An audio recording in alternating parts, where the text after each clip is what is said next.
Dear Wormwood, I heard that through a stroke of luck, your patient has passed on and taken the highway down to dwell with our great Father. But there's no rest for the blissfully wicked, so there's a new assignment for you from below. Before, you had a relatively easy task. Keep the blissfully ignorant atheist from aligning with the enemy. But this project is your first extraction mission. You must rescue a grimy, useless waste of oxygen from the grips of the enemy.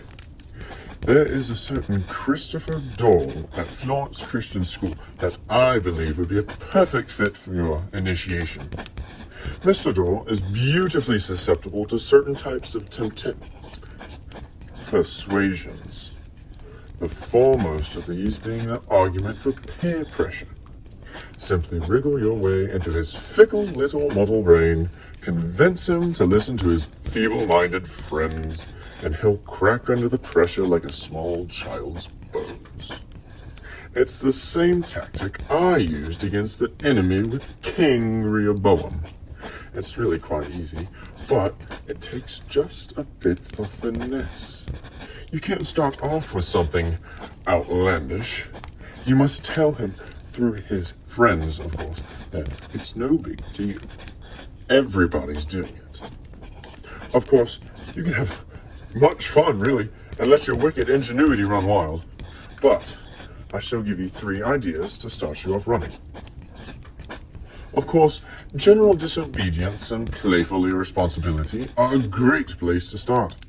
Now, keep in mind, the more you convince Mr. Dole to do, the looser the grip the fatal enemy will have on his soul, releasing him to the freeing afterlife with us. Tell him to talk in class. Break school policy.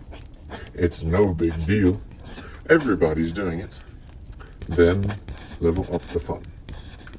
The obvious next step is some bullying. We as a whole have convinced the fragile snowflakes to overuse the term, so nobody truly knows what is real bullying anymore. Which is why it's a perfect guise. Have him, accidentally of course, trip some first graders. Ask to hold the girls' books, just to drop them. Steal. It's no big deal. Everybody's doing it. But don't get caught. There's nothing you, me, or our Father can do to reverse the enemy's punishments, as you well know. I shake now to think of the future. But on to lighter and happier thoughts. The third and last idea. Oh, it's beautiful. This one thing has single-handedly ruined so much of our enemy's hard work. It's no wonder they want to stay away from it and the little collection of putrid bedtime stories. And yet, it's everywhere. Alcohol. It's no big deal. Everybody's doing it. Start off with just a sip. Then, maybe dip into your parents' stash once or twice a month. Then, every weekend. With friends, at parties, weeknights, while driving. Really, this potent concoction could be a letter all in its own, nephew. It's such a strong proponent for our cause. It can lead to anywhere. Jail.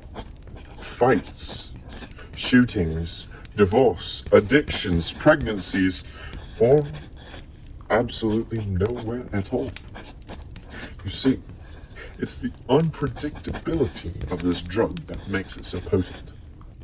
Don't let our king hear. But it almost makes me envy the poor wretches. If I had no clue, as they do not, how little the materials and goods of this world mattered, I would call this alcohol a form of gambling, which, one could argue, is an intoxicant in and of itself. Now, I can't tell you all of my tricks and persuasions. You must find some things out with your own intuition. But take these points and meditate on them. Make them your own. But Act quickly, and not a word about this to anyone else. But there are whispers. Our Father grows weak, and the enemy draws nigh. Let us hope that they show mercy on our eternally condemned souls. Your Uncle, Screwtape.